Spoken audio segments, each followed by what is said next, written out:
मां पार्वती के लंबे बाल, भक्ति, शक्ति और करुणा की अमर कथा हिमालय की पावन पर्वतमालाओं के बीच, जहां बर्फ की चादरें सूर्य की किरणों से चमकती थीं, वहीं एक अलौकिक सौंदर्य से युक्त देवी निवास करती थीं, मां पार्वती।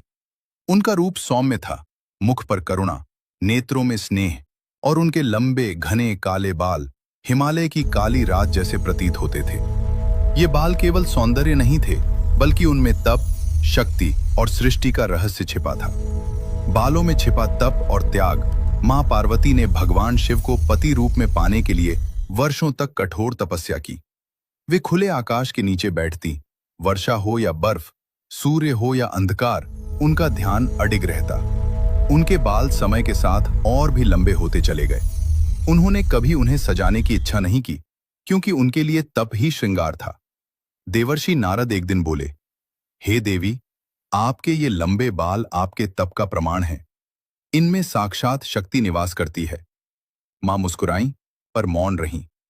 जब शिव ने देखा, मां के बाल एक दिन भगवान शिव तपस्या भंग कर मां पार्वती के समक्ष प्रकट हुए। उन्होंने देखा, धूल से भरे, उलझे हुए, फिर भी दिव्य प्रकाश से चमकते बाल। शिव बोले, पार्वती, तुम्हारे ये केश साधारण नहीं, इनमें सृष्टि की ऊर्जा बह रही है।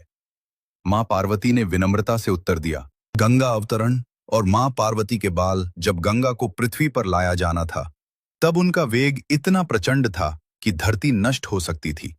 शिव ने गंगा को अपनी जटाओं में धारण किया, परंतु कम लोग जानते हैं, उस दिन मां पार्वती ने भी अपने लंबे बाल खोल दिए थे।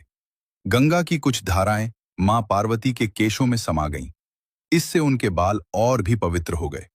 कहा जाता है, जहां मां पार्वती के बालों से गंगा की बूंद गिरी, वहां भूमि सदा उर्वर और पवित्र बनी।